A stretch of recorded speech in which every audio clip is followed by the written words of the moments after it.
The beginning of this story is about a dream, the most terrifying and realistic dream of my life. I woke up from my own scream, drenched in cold sweat, with my heart pounding wildly in my chest. In the dream, it revealed a distant past, a long-forgotten tragedy in which I was an indirect participant. I was just a small spectator living in my own happy world, unaware of my behavior. But can what happens in a dream manifest in reality? I was standing on the subway platform, apparently needing to go somewhere, but I didn't understand where or why. I descended into the subway without any purpose, standing there foolishly, staring at the semi-darkness around me, the stretched minutes concealed by rare dirty yellow lights. Slowly, it dawned on me that something was not right with this place. There should not be such a massive twilight zone in the subway. I looked around, brushing my eyes across the surrounding space, the long tunnels stretching out in both directions, draped in black impervious cloth. The grayness of the empty platform clung to the faded rows of round columns, and the silence was deafening, like that of a tomb. Suddenly, I caught myself thinking, maybe I was at an intermediate station, and none of this mattered. I had been asking myself the same question for so long: what was I doing here? Maybe if I left this strange place, the unpleasant dream would end, and I would find myself in another fragment of the dream where everything did not look so sad. Everything was possible if not for the monotonous female voice that I heard through the speaker. I didn't immediately pay attention to the meaning of the voice announcement because the voice sounded familiar to me. I was sure that I had heard it before, but the unclear metallic screeching or something like that was interfering with my memory. The voice sounded as if it was needed. The soundtrack was clearly mechanical, as if a robot was trying to imitate human speech. The announcement was definitely for humans. In 5 minutes, a train would arrive, and passengers who wanted to ride on it were asked to prepare themselves, not to make noise, not to run around the carriage, not to get into any fights. Perhaps then the danger would pass you by. I couldn't believe my ears. What nonsense was being transmitted by the dispatcher? And then the word passengers caught my attention. At that moment, I noticed another feature of the surroundings that I hadn't paid attention to before. The platform was completely empty, except for me. The voice repeated the announcement a second time, and after listening to it, I realized that the hidden meaning between the lines was also familiar, and the threat at the end of the sentence was immediate. The announced train arrived almost silently, but for some reason, there were only 2 carriages. And the driver looked like he fully understood the meaning of the words, because underground trains should be elegant, streamlined, with bright colors and definitely not have only 2 carriages. It was more like children's trains in amusement parks, only increased to the size of modern trains. The electric train, powered by electricity from the third rail, appeared as a wild mixture of technological innovations and ancient relics, with 2 pipes, from the larger one thick smoke billowed out. The carriages didn't shine with the design of modern times. A rectangular frame painted with colorful patterns without glass on the windows and doors. But one thing pleased me in this situation, if one can express it that way. The oppressive semi-darkness that had become tedious was diluted by bright interior lighting of the train cars. I could easily discern a man weighing 130 kilograms in the first car, another man and 2 women in the second car. The strange dispatcher's voice sounded again in the third car, and as if urging me to action, an invisible whistle blew from the second tube. Steam or a locomotive began to pour in, and even the platform itself began to experience horrible things. The barely visible gray spots on both exits disappeared somewhere and were replaced by darkness, which, as it seemed to me, moved like a black hole in space and absorbed everything it touched: walls, ceilings, columns, while the bright light inside the cars beckoned me. Whatever the dispatcher was carrying, it seemed pleasant. He looked cautiously in both directions, his mind churning and moving, and continued to engulf visible parts of the platform. I quickly got on the second car. This choice was logical because there were more people in the second car. I entered and immediately sat in the back seat. The train started much stronger, and we went through the tunnel completely silently. After a couple of minutes, I mentally discovered 2 inconsistencies. It was moving in the dark labyrinths of the underground, but I did not feel any drafts or airflow inside the car. It was completely absent. Although in theory, at such a speed and without any windows, the seats should have been blown away from under me. I don't know how long we traveled or how far we had gone when suddenly the train noticeably turned, entering another tunnel. In pitch darkness, a freezing purple light from the embedded garlands of lamps greeted me. I knew what a joke.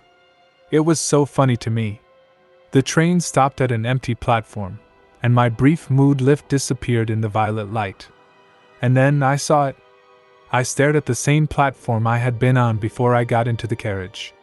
It was definitely the same one, but with different lighting. The train stopped for about 10 minutes to dispel any negative thoughts. I felt like walking through the carriage, but then I remembered the warning and the desire to do so vanished.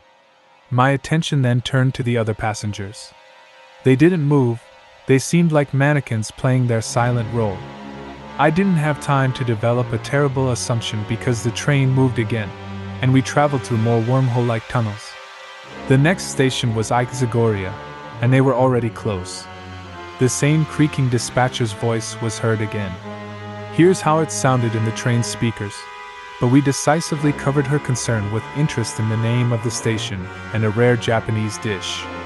A skilled Japanese chef can slice fish and scald it with boiling water so that it remains semi-alive when they bring your order. The poor fish will lie on your plate, gasping for air as you eat it. It's terrible, but in Japan, it's considered the most exquisite delicacy. Why did they give the station such a name? However, I whispered to myself with undisguised pomposity when the soup also smelled of it. At that moment, my endless amazement ceased. And when the door to the vestibule opened, I froze between vanished wonders and a bad premonition. 2 dwarfs in leprechaun masks entered our carriage just as I was scrutinizing them suspiciously. My memory obediently released another batch of memories. Oh my God, could I not believe what I saw? Yes, those same dwarfs, one with a gray wig and the other with red hair, in leprechaun masks that ran around the carriage as fairy tale characters trying to cheer up the passengers. They were like wizards who granted children's wishes. We all laughed together, except for those who were mocking them. We were children sitting in the carriage, humiliatingly pointing our fingers at the dwarfs and calling them freaks and other offensive words. In the midst of uncontrollable fun, one of us, the eldest boy, pushed the red-haired one when he carelessly approached the bully. The red-haired dwarf fell, his mask flew off his face, and tears filled his eyes. Some of us laughed even harder at this, but he clumsily got up from the floor and, at the turn, the bully jumped onto the seat and kicked the dwarf in the stomach. Losing his balance, the red-haired one fell out of the carriage and landed on the metal railing. Then why are there 2 of them? I looked closely, and the horror began. Their masks were covered in sweat. Their leprechaun-like masks had literally grown into their faces and became an integral part of them. I also saw what they were holding in their hands. The dwarf with gray hair was holding a bucket of boiling water, while the redhead was gripping a cleaver tightly. When they approached the man sitting first on their way, he finally moved. However, he did not jump up or run away. He just shook his head and moved his fingers as if the steel part of his body was atrophied or bound by invisible shackles. Then the horror continued. The redhead plunged the knife effortlessly into the man's abdomen, reaching the pubic bone from the huge wound. The repulsive smell of blood filled the air, like how the chef in Jaguria prepares food. The man screamed and then gasped as the convulsions took over. As they were pulling out bloody organs from his body and scattering them all over the wagon, a fiery ball bounced off the esophagus, leaving me writhing in pain, squeezing me and drowning me in metallic precipitation, which displaced the oxygen through my teary eyes. Then 2 women moved and said, "Enough for me." I tried to stand up, but I could not. I could only move my fingers and head. Yes, I was immersed in this indescribable horror. The train started moving, and the dwarves left for the first wagon. The man kept gasping like a fish out of water for a while a fucking mechanical female voice, which reminded me of someone, kept repeating the same phrase. Old. As usual in a dream, When you tried to escape danger, I froze and tensed up in the carriage. The door of the vestibule opened, and the leprechaun dwarves appeared again. With gray hair, he held 2 glass cups. A redhead held a dining spoon with sharp serrated edges. The woman sitting behind the already dead body drank the voice of the zombie. And the closer the sadists with stretched predatory smiles approached her, the more the poor thing shook her head. I didn't even notice how the redhead easily acrobatically jumped onto the victim's knees and plunged the spoon into her eye. He sharply turned it, scooping out her eyeball, threw it into the first cup, then did the same with the second eye. The woman screamed in wild pain and slumped, while the redhead finally jumped to the floor. Both of them took out teaspoons from their pockets and started to devour the contents of the cups like ice cream. The next stop was coming up and they were already close. My brain was so dull, melting from the horror that was penetrating me deeper and deeper, that I didn't notice the time dissolve during the next journey from station to station. There was no point in hoping for a miracle anymore, and not just I understood it, but also the second woman who was wriggling in her seat 2 meters away from my motionless body. She was so unlike a human, writhing and twisting that her animalistic fear reached out to me like tendrils, as if seeking salvation in the horror that had overtaken me. Dwarf figures appeared on the aisle, each holding a large meat hammer in their crooked hands. The gray alloys of the striking hammers bristled menacingly in the bright light of the train's illumination. I couldn't bear to see any more brutality and closed my eyes.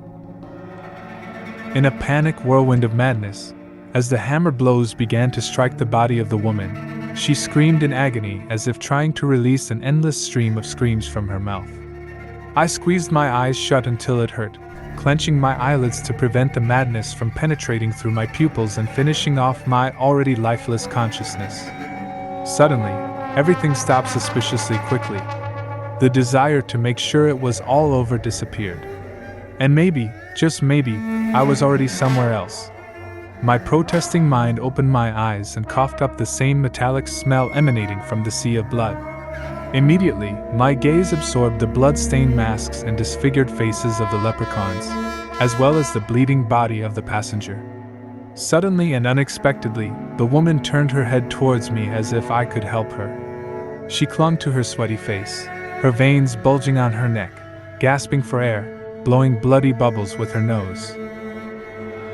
The sticky, suffocating air cut through my cry of despair, and rough, heavy thoughts pounded my temples, causing me to wake up. I jumped out of bed and hesitated for a moment, afraid to make a careless move. The darkness covered my eyes like a viscous film, and my heart pounded like a hammer. Tears flowed down my cracked lips like hot salt, and after some time, it finally dawned on me that I was just standing in the pitch-black darkness, staring at the blurry square of the window frame. I shuddered internally, freeing myself from the dream that had settled within me, and went to the kitchen, feeling my way along the wall and repeatedly reassuring myself that I was in my own apartment. Turning on the light in which the last remnants of unpleasant sensations dissolved, right from under the tap, he drank water and washed himself, feeling the cool threads of droplets running down his neck and below. He brewed coffee and sat down at the table, already fully regaining his composure. He went through all the actions of the horrible dream in his memory, slightly surprised by the vividness of the details. He realized the pattern that emerged in everything that surfaced in the dream, how a seemingly silly comparison found an undeniable reality in the events of one day from the past on a toy train in his childhood, where harmless dwarfs in masks, an ever-dissatisfied ticket collector, and at the same time a guide announcing fanciful cartoonish stops, all materialized into his sleeping knowledge in a distorted form. Probably due to a silly accident resulting in the death of one of the dwarfs. That's probably why the past decided to remind him of itself. And then he thought to himself, I was just laughing at the antics of a boy. But at that moment, not only I laughed, but many others too. When the dwarf fell to the floor, the mischievous boy with a now aggressive character, resulting in a deadly outcome, fell silent, as did the others. Suddenly, a depressing thought shot through his mind that the passengers in the dream were precisely those already grown-up children who were on the same wavelength as the troublemaker, including himself. and that dismembered man was none other than the troublemaker himself. Damn it, Grisha, calm down, it's not your fault. It's just a nightmare. Everyone has them, even ones that are vivid and realistic. 2 years have passed, and the nightmare has long been forgotten.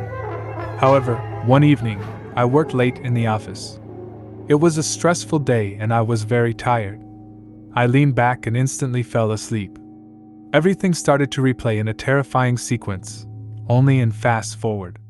The horrifying scenes slowed down at the moment I turned my head to see a woman with blood and torn pieces of flesh hanging from her broken bones. In her eyes, which were fading, there were red worms squirming in the whites. She looked at me pleadingly, and then the final blow of the hammer was struck by the red-headed monster. At the moment the mutilated woman died in my presence, the same disgusting voice sounded again. Next stop, disembarkation. They were already close by, but for some reason the dwarves, as usual, had not left the car. The train continued to move with the predatory grins of the disembowelers, throwing their hammers. They pulled out long knives with narrow blades, reminiscent of medical scalpels. Everything happened so quickly and predictably that out of the living passengers in the car, only I remained. The scream that was tearing through my chest got stuck in my throat, but when the blade flashed at my stomach, the scream burst out, intensified by the burning pain. I was feverishly scanning the surrounding everyday objects with my eyes, grabbing hold of the office chair. I felt the blood flowing into my cramped muscles, causing an unpleasant tingling sensation. But as soon as I straightened up, the same burning pain in my lower abdomen made me freeze in place. I lowered my gaze to my white t-shirt and saw a red spot on it. I pulled it up to my chest, revealing a cut that was filling up with blood. A heavy, thick drop of blood crawled towards my belly button, followed by another. After treating the wound and covering it with a medical plaster, making sure that it was a minor cut, I was in shock. How was it possible? How could this happen? Only now did I realize that I was alive, that I was really in my own office, walking, feeling objects when I touched them, hearing noises. Motherfucker, she sees what she needs to see.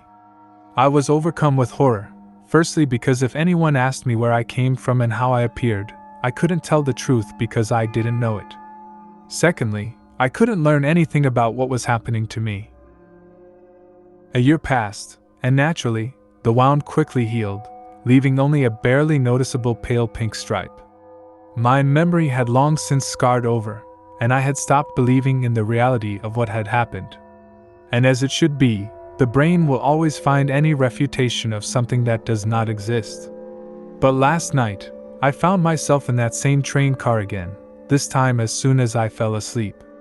Dwarves with bloody eyes appeared before me, flashing their two blades in an instant. I saw how the masks no longer stood out as a part of the masquerade.